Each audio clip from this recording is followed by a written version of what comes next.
사람은 꿈을 꿉니다. 그런데 세상에는 좀 허황된 꿈을 꾸는 사람들도 있습니다. 예컨대 하루만 일해도 먹고 살 수 있으면 좋겠다. 일주일 동안 하루만 일해도 먹고 살 만큼 많이 벌고 먹고 살만 하면 좋겠다 이런 생각도 가지고요. 일주일 중에 하루만 출근하고 6일 동안은 좀 쉬고 편안하게 여행도 다니며 살면 안 되겠는가 그런 마음도 갖습니다. 수고하지 않고도 일확천금을 얻어서 편하게 살고 싶어하는 그런 꿈도 꾸지요. 예수님의 제자들이 예수님으로 인해서 좀 출세하고픈 그런 꿈도 가졌지 않습니까? 또 예수님을 어떤 정치적인 메시아로 생각하고 로마의 압제로부터 자신들을 구원해 줄 그것을 기대했습니다. 사실 많은 사람처럼 또 예수님의 제자들도 좀 처음부터 잘못된 꿈을 꾸었죠. 하나님의 꿈이 아닌 자신들의 꿈을 꾸었던 것입니다. 가룟 유다가 예수님을 배신한 이유가 무엇입니까? 자신은 부와 출세, 성공을 하고 싶은데 그러한 자신의 꿈과 예수님의 꿈이 달랐기 때문에 결국 예수님을 배신하고 떠나갔습니다. 그런 거 보면 꿈은 크게 두 가지로 나누는 것 같습니다. 하나는 하나님으로부터 온 꿈이고요. 또 하나는 세상으로부터 오는 꿈입니다. 다시 말해서 꿈은 세상적 욕심을 채우고 싶은 자신의 어떤 성공을 구하고 싶은 개인적 야망이 있고요. 또 하나는 하나님의 꿈, 하나님의 뜻을 이루고 싶은 하나님의 비전이 있습니다.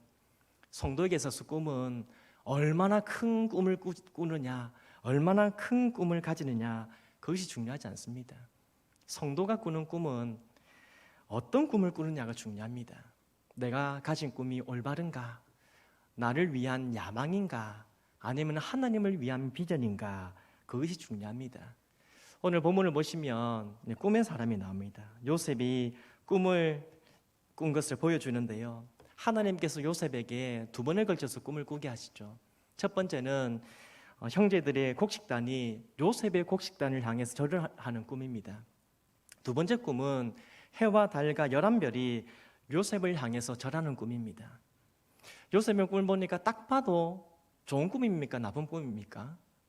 딱 봐도 좋은 꿈이잖아요. 딱 봐도 뭔가 높은 지위에 오르는 그런 꿈 같죠. 사실 이 꿈을 꾸니까 이 꿈의 의미를 생각해 보면 형들이 요셉에게 절하면서 복종합니다. 요셉의 우월함, 그의 탁월함이 막 드러나는 겁니다.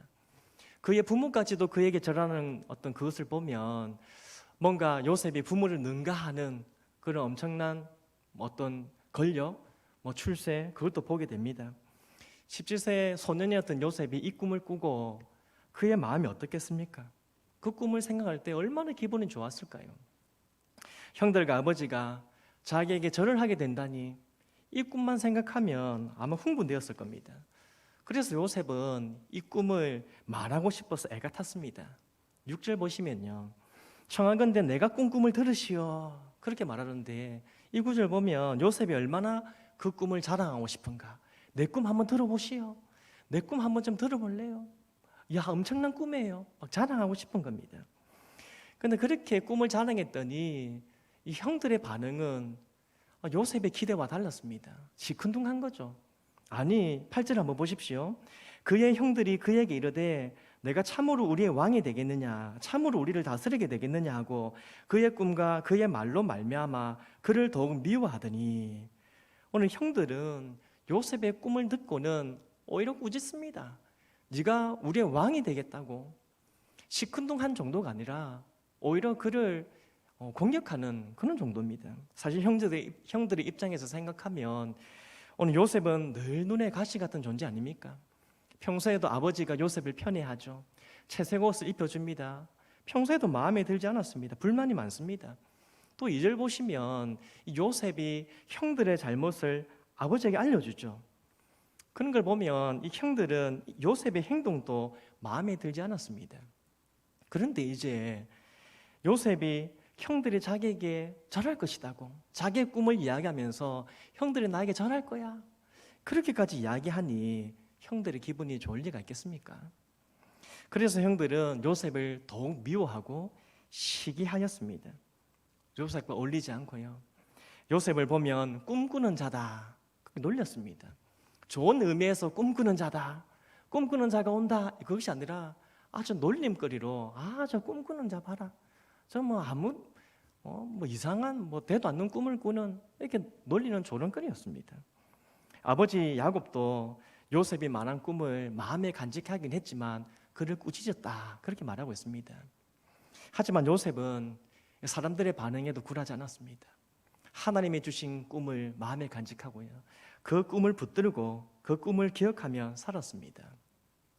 요셉이 하나님 주신 꿈을 품고 산 지 한 20년 전 되었을 때에 그 꿈이 이루어집니다. 그 전까지 요셉은 형들을 해서 애굽의 노예로 팔려가게 되죠. 그리고 13년 정도 정말 죽을 만큼 고생을 했습니다. 그러다가 하나님의 놀란 은혜로 이제 애굽의 바로의 꿈을 해석하고요, 기적적으로 애굽의 총리가 되지 않습니까? 그리고 총리가 된 요셉이 바로의 꿈을 해석한 그대로 다가올 흉년을 대비해서 7년간 그 풍년을 잘 준비했습니다. 그리고 예상했던 대로 온 땅에 극심한 기근이 임하게 되었죠. 이제 그때 요셉의 형들이 먹을 것이 없어서 애굽으로 찾아갑니다. 그리고 요셉은 애굽의 총리가 되어서 형들의 절을 받게 되었습니다. 자, 꿈이 이루어졌습니다. 자, 이제부터 보십시오. 한번 요셉이 자기 앞에 머리를 조아리고 엎드려 있는 그 형들을 봤을 때 어떤 기분이 들었을까요? 꿈꾸는 자라고 놀림을 받던 그 요셉이 이제 한 20년이 지난 뒤에 어찌 보면 자기 꿈이 이루어진 것 같고 형들이 정말 자기 앞에 엎드려서 절하고 있는데 그것을 보면서 어떤 마음이 들었을까요? 야, 드디어 내 꿈이 이루어졌다. 이봐라, 형들이 나를 미워하고 시기하고 하더니 이제 내 앞에서 엎드려 절하고 있는 거 보니까 야, 이제 내 속이 시원하네. 이제 내가 두 발 뻗고 잠 자겠다. 그렇게 했겠습니까?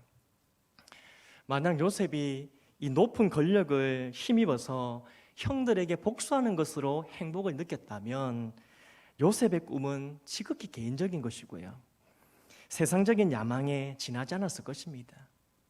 또 요셉이 애굽의 총리가 되어서 부와 명예와 권력을 얻은 것으로 그의 인생을 마감했다면 그의 꿈은 헛된 야망일 뿐입니다.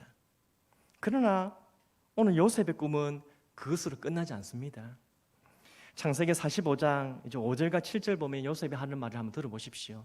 요셉이 애굽의 총리가 되었고 형들이 그 앞에 절했을 때에 요셉이 하는 말입니다. 5절 같이 한번 읽어보겠습니다. 시작. 당신들이 나를 이곳에 팔았다고 해서 근심하지 마소서, 한탄하지 마소서. 하나님의 생명을 구원하시려고 나를 당신들보다 먼저 보내셨나이다. 아멘. 7절 다 같이 한번 읽어보겠습니다. 시작. 하나님이 큰 구원으로 당신들의 생명 두시려고 나를 당신들보다 먼저 보내셨나니. 아멘. 보십시오. 요셉은 하나님의 뜻을 이해했습니다. 형들이 자기에게 절을 하게 된다는 그 꿈, 곡식단이 자기에게 절을 하는, 11별까지도 자기에게 절을 하는 그 꿈이 단순히 자신이 출세하고 성공하고 높은 자리에 앉는 것이 아니라 많은 사람의 생명을 구하기 위한 것임을 깨달았습니다. 이처럼 요셉은 개인의 야망이 아니라 하나님의 비전을 품은 꿈의 사람이었습니다. 하나님의 비전을 품은 꿈의 사람. 지난주 우리 자녀들이 수능 시험을 쳤습니다. 성도님들과 마찬가지로 저는 우리 자녀들이 잘 되기를 바랍니다. 그런데 왜 잘 돼야 합니까? 그리고 잘 되는 것이 무엇입니까? 우리 자녀들이 잘 되는 것은, 잘 되려면 세상의 꿈이 아니라 하나님의 비전을 품어야 합니다. 하나님의 비전을 품어서 왜 공부해야 되는지, 무엇을 위해서 살아야 하는지, 누구를 기쁘게 해야 하는지 그것을 바르게 알고 살아야 합니다. 그래야만 우리 자녀들의 삶에 활력이 생깁니다. 그들의 열정이 끌어오르게 됩니다. 하나님이 부어주시는 그 비전을 품어야 어려운 환경에서도 새로운 소망이 솟아납니다. 나는 부족한데, 우리의 가정 형편은 좀 좋지 못한데, 그럼에도 불구하고 하나님께서 하나님의 비전을 이루시기 위해서 그의 삶을 이끌어 주시는 것을 경험하게 됩니다. 더 중요한 것은요, 하나님의 비전을 품어야 실력을 쌓고 직업을 가지고 뭔가 세상에서 성공한 것으로 인생을 마감하지 않습니다. 하나님께서 이끄시고 부어주시는 그 은혜로 생명을 살리고요, 향기로운 열매를 맺고 하나님을 기쁘시게 하는 삶을 살아가게 됩니다. 그럴 때 우리 자녀들이, 우리뿐 아니라 우리 자녀들이 진정한 행복을 누리며 살아갈 수 있습니다. 오늘 요셉이 그랬거든요. 요셉이 이 하나님의 꿈을, 하나님의 비전을 품었기에 어려운 상황에 있었지만, 고난 가운데 있었지만 꿈을 잃지 않았습니다. 하나님의 비전을 품고 어디 있든지 정직하게, 하나님 앞에서 거룩하게, 성실하게 일했지 않습니까? 또한 요셉의 삶에 고난이 많았지만, 우여곡절이 많았지만 하나님께서 그의 인생을 이끌어 가시는, 하나님께서 그를 통해 하나님의 비전을 이루기 위해서 그의 인생을 다스리시고 이끌어 가시는 그것을 요셉이 경험했습니다. 이후에 총리가 된 요셉 보십시오. 부와 권력과 지혜를 얻었지만 그것으로 멈춥니까? 아닙니다. 생명을 살리고 하나님 나라를 위해서 달려갑니다. 그래서 요셉은 행복했습니다. 세상에서 성공해서 행복한 게 아니죠. 애굽의 총리가 되어서 높은 자리에 앉아서 모든 것을 가졌기 때문에 행복한 것이 아니라 하나님 나라를 위해서 쓰임받을 수 있어서 행복했습니다. 개인의 야망을 이루었기 때문에 행복한 것이 아니라 생명을 살리는 하나님의 일에 귀하게 쓰임받을 수 있어서 행복했습니다. 사랑하는 성도 여러분, 무슨 꿈을 꾸며 살아가고 계십니까? 높은 자리에 앉아서 많은 사람들이 나에게 머리를 숙이면 그러면 좋겠습니까? 많은 돈을 벌어서 내가 사고 싶은 거 다 사고 하고 싶은 거 다 하고 그렇게 마음껏 즐기고 싶습니까? 땀 흘려 이뤄놓은 것으로 노년에는 여행도 다니고 좀 편안하게, 정말 그렇게 좀 편안하게 좀 즐겁게 살면 좋겠습니까? 좋지요. 좋습니다. 하지만 그것으로 끝난다면 그것은 하나님이 주시는 비전이 아닙니다. 그것은 지극히 세상적이고요, 개인적인 야망이지 하나님의 비전은 아닙니다. 솔직히 살다 보면 우리가 세상을 쫓을 때가 얼마나 많습니까? 나도 모르게, 아니 알면서도 세상의 부와 성공을 쫓아갑니다. 나도 그렇고 우리 자녀도 그렇고요. 더 많이 벌어야지, 더 높은 자리에 앉아야지, 그리고 더 성공하는 삶을 살아야, 그래야 행복하다고 느끼고 그렇게 열심히 살아갑니다. 하지만 그것은 성도가 누려야 할 행복이 아닙니다. 성도가 누려야 할 행복은 하나님의 안에 있는 줄 믿습니다. 따라서 세상의 꿈이 아닌 하나님의 비전을 품은 자, 하나님의 꿈을 가진 자가 참된 행복을 누리게 됩니다. 말하기는 오늘 우리의 꿈이 무엇인지 다시 한번 점검하시면서요, 세상의 어떤 야망이 아니라, 개인적인 야망이 아니라 하나님의 꿈을, 하나님의 비전을 품는 우리 모두 되기를 간절히 소망합니다. 그렇게 하나님의 비전을 품고 생명을 살리고 하나님 나라를 위한 그 일을 위해서 달려갈 때에 주님 주시는 참 행복을 누리는 우리 모두가 되기를 간절히 소망합니다. 모든 일에 단계가 있듯이, 그런데 하나님의 비전을 이루는 이 일에도 단계가 있습니다. 먼저는 중간 목표고요, 그 다음은 최종 목표입니다. 중간 목표는 어떤 직업을 가지는가, 또 무엇을 얻게 되는가, 그것이고요. 최종 목표는 그 직업을 통해서 뭘 할 것인가, 하나님께서 내게 주신 것, 내가 얻은 것으로 어떻게 살 것인가 하는 겁니다. 요셉의 꿈을 보면 이 중간 목표와 최종 목표를 이루는 단계가 있습니다. 다시 창세기 45장 이제 7절과 8절을 한번 보시겠습니다. 창세기 45장 7절 8절 같이 한번 읽겠습니다. 시작. 하나님이 큰 구원으로 당신들의 생명을 보존하고 당신들의 후손을 세상에 두시려고 나를 당신들보다 먼저 보내셨나니, 그런즉 나를 이리로 보낸 이는 당신들이 아니요 하나님이시라. 하나님이 나를 바로에게 아버지로 삼으시고 그 온 집의 주로 삼으시며 애굽 온 땅의 통치자로 삼으셨나이다. 아멘.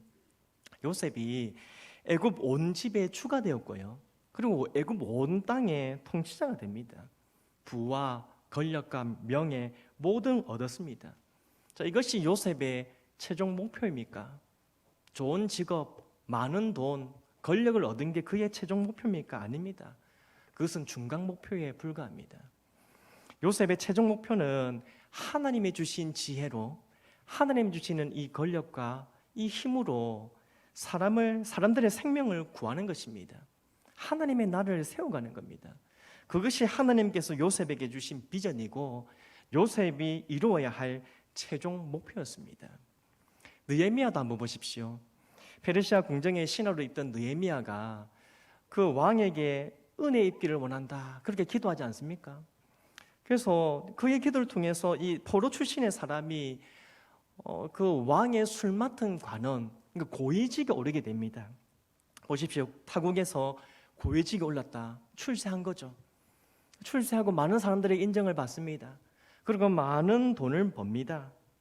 자, 그런데 그러면 그게 다 된 것입니까? 하지만 그것이 끝이 아닙니다. 그것도 중간 목표에 불과했습니다. 느헤미야가 그 고위직에 오른 것이 그의 기도의 응답이고 기도의 끝이 아니라 그것은 중간 목표에 불과했습니다. 느헤미야의 최종 목표는 이스라엘의 무너진 성벽을 재건하는 것이죠.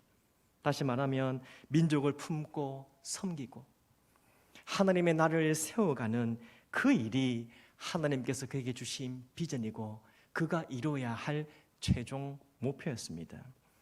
어떻습니까, 사랑하는 성도 여러분? 우리 성도님들의 최종 목표는 무엇입니까? 중간 목표는 뭐고 최종 목표는 무엇입니까?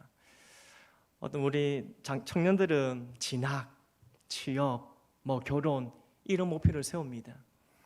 우리 장년들은 내 집을 마련하고요, 자녀를 출가시키고 또 어떤 직업적으로 성공하고 노후를 준비하기 위해서 이런저런 재테크도 하고 그런 목표를 세우고 달려가지 않습니까? 그러나 이것이 최종 목표입니까? 이것은 중간 목표일 뿐입니다. 물론 중간 목표도 중요합니다. 이 중간 목표를 이루는 과정에도 반드시 하나님의 인도하심과 도우심이 있어야 되고요. 그리고 하나님의 은혜를 힘입어서 한 걸음 한 걸음 목표를 이루고 달려가야 합니다. 그런데 문제는 이 중간 목표를 이룬 것으로 멈추어 버린다는 겁니다. 대부분의 사람들이 중간 목표를 딱 이루면 이제 자신들의 인생을 즐기려고 하죠. 이제 이만하면 됐으니까 이제 내가 하고 싶은 거 뭐 하지? 그것을 생각합니다. 또는 중간 목표를 이룬 후에 더 이상 앞으로 나아가지 않는 사람도 있습니다. 그냥 자기가 어떤 세운 목표를 이뤘으니까 이제는 뭐 해야 될지를 모릅니다. 그리고 뭘 하고 싶지도 않습니다. 이거면 됐어, 나는 이제 지쳤어, 그것으로 마감하는 것이죠. 하지만 하나님의 비전을 품은 사람은 중간 목표를 이룬 것으로 멈추지 않습니다. 하나님의 비전을 품은 사람들은 중간 목표를 이루었다고 멈추지 않습니다. 하나님의 비전을 품은 사람에게 이 중간 목표는 최종 목표를 이루기 위한 과정입니다. 그래서 그 사람은 중간 목표를 이루는 이 과정을 통해서도 하나님께 영광 올려드리고요, 그리고 하나님께서 이루어주시는 그 중간 목표, 이것을 통해서, 그 열매를 통해서 하나님이 기뻐하신 뜻을 이룹니다. 즉 하나님께서 주신 직업으로요, 하나님 주시는 부로, 하나님 주시는 권력으로, 하나님 주시는 어떤 것이든 하나님 주시는 그 모든 것으로 영혼을 구원하는 일에, 교회를 세우는 일에, 하나님 나라가 확장되는 그 일에, 하나님께 영광 돌리는 일에 이것을 최종 목표를 두고 달려간다는 말씀입니다. 인생의 이 중간 목표를 이루고 그것으로 멈추지 않고 최종 목표를 이루기 위해서 달려간 사람들이 참 많습니다. 영국의 정치인 이 윌리엄 윌리포스의 이야기가 참 유명한데요, 그 사람이 이런 말을 합니다. 보시면요, 한번 같이 읽어보겠습니까? 시작. 전능하신 하나님은 내가 일생을 바쳐 완수해야 할 두 가지 사명을 내게 주셨는데, 하나는 노예 제도를 폐지하는 것이고 하나는 영국 사회의 도덕성을 회복시키는 일이다. 오늘 이 사람은 정치인인데요, 그의 꿈이 정치인이 되는 게 아닙니다. 그의 꿈이 많은 돈을 벌고 높은 지위에 오르고 힘을 가지는 것이 아닙니다. 그는 정치인이 되어서 하나님의 주신 비전을 이루고 싶었습니다. 그래서 정치인이 된 그것으로 수많은 위험과 어려움이 있었지만 하나님께서 그 자리를 주셨고 그 자리에 앉게 하셨고 그리고 그 자리에 앉게 하심으로 노예 제도를 폐지하는 이 일, 그리고 영국 사회의 도덕성을 회복하는 이 일을 하나님 주시는 비전을 품고 최종 목표를 위해서 달려갔던 것입니다. 백화점 왕이라 불리죠. 또 미국 최신부 장관을 지냈던 워너 메이커 잘 아시지 않습니까? 그 사람이 주일학교 이 교사 일 때문에 미국 최신부 장관직을 거절한 그 예화를 알고 계시지 않습니까? 기자들이 묻지요. 주일학교 교사직이 장관직보다, 이 최신부 장관직보다 중요합니까? 그렇게 물었을 때에 이 워너 메이커가 이렇게 대답합니다. 같이 한번 읽어볼까요? 시작. 장관직은 임시직이고 부업이지만 하나님께서 맡겨주신 교회학교 교사직은 영원한 직책이고 나의 본업입니다. 아멘 나올 뻔했습니다. 방금 전에. 그가 직업을 가진 것, 세상에서 성공하고 뭔가 지위를 얻은 것은 중간 목표일 뿐입니다. 그것이 다가 아닌 것이죠.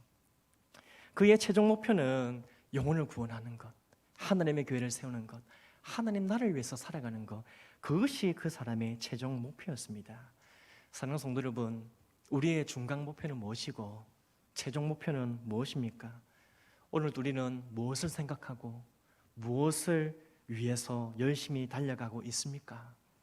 바라기는 하나님의 꿈이 나의 비전이 되어서 중간 목표도 주님을 위해서, 또 인생의 최종 목표도 주님을 위한 것이 되기를 간절히 소망합니다. 말씀 읽습니다. 100년 전 미국 시카고에 대화재가 일어났는데요, 그 화재로 이 도시 70%가 다 불탔다고 합니다. 그런데 일부가 아니라 도시 70%가 다 불탔습니다. 그래서 모든 사람이 비탄에 빠져 있는데 어느 가게에 이런 포스터가 붙었습니다. 그 식당 주인이, 가게 주인이 이렇게 내걸었습니다. 같이 한번 읽어볼까요? 시작. 우리 가게는 몽땅 불에 타 아무것도 남지 않았습니다. 그러나 우리의 꿈은 아직 타지 않았습니다. 그래서 내일부터 가게 문을 열겠습니다. 사랑하는 성도 여러분, 세상의 꿈은 상황에 따라서 사라질 수 있습니다. 하지만 하나님의 비전은 어떤 상황에서도 사라지지 않습니다. 코로나가 우리의 일상을 위협하죠. 우리 일상에 제약을 주고 있습니다. 하지만 하나님의 꿈은 빼앗지 못합니다. 우리가 세상의 꿈이 아닌, 나의 개인적인 야망이 아닌 하나님의 비전을 품고 있다면, 하나님의 기뻐하시는 하나님의 꿈을 우리가 꾸고 있다면 하나님께서 우리의 꿈을 이루어 주실 줄 믿습니다. 바라기는 오늘 우리 모두가 꿈꾸는 자가 되기를 소망합니다. 학생들도요, 또 주부들도, 우리 노인들도 남녀노소 불문하고 모두가 꿈꾸는 자가 되기를 소망합니다. 개인의 욕심을 채우고 성공을 구하기 위한 그 야망이 아니라 생명을 살리고 하나님의 영광을 구하는 하나님의 꿈을, 하나님의 비전을 품기를 바랍니다. 그리고 중간 목표까지 달려왔다면 그것을 멈추지 마시고요, 하나님의 비전을 위한 최종 목표까지 믿음으로 전진하며 나아가는 우리 모두가 되기를 바랍니다. 그래서 각자의 자리에서 하나님께서 주신 것으로 하나님의 일에 쓰임받아서 아름다운 열매를 맺는 그런 복된 인생이 되기를 주님 이름으로 축복합니다.